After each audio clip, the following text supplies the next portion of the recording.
This small bird that we just banded is small, colorful, and has a thin beak, which it uses for eating insects.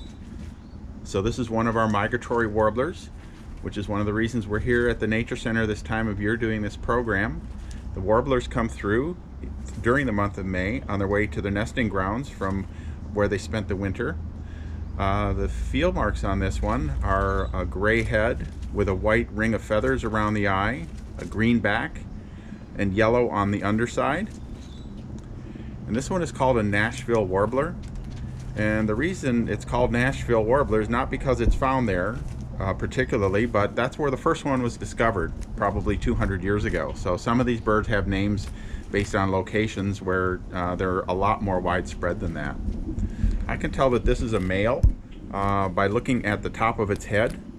And let me blow the feathers aside. It has some little chestnut feathers in the top of its head.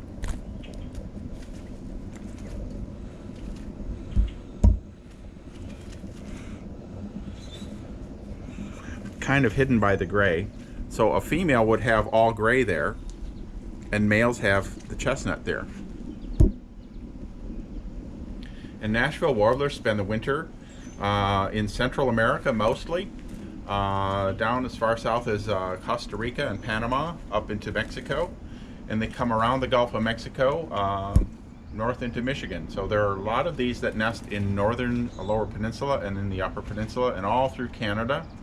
There's also a western population that migrates through the Rocky Mountains, and they nest in western Canada.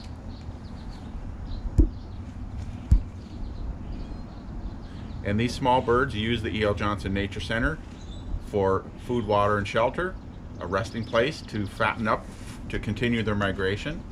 They put on body fat. This Nashville warbler had a little bit of body fat, not too much, but it's going to have to get some fat to continue another 100 or 200 miles to its next destination.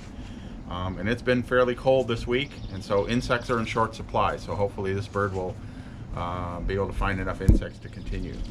So we're going to go ahead and let him go to find some more bugs.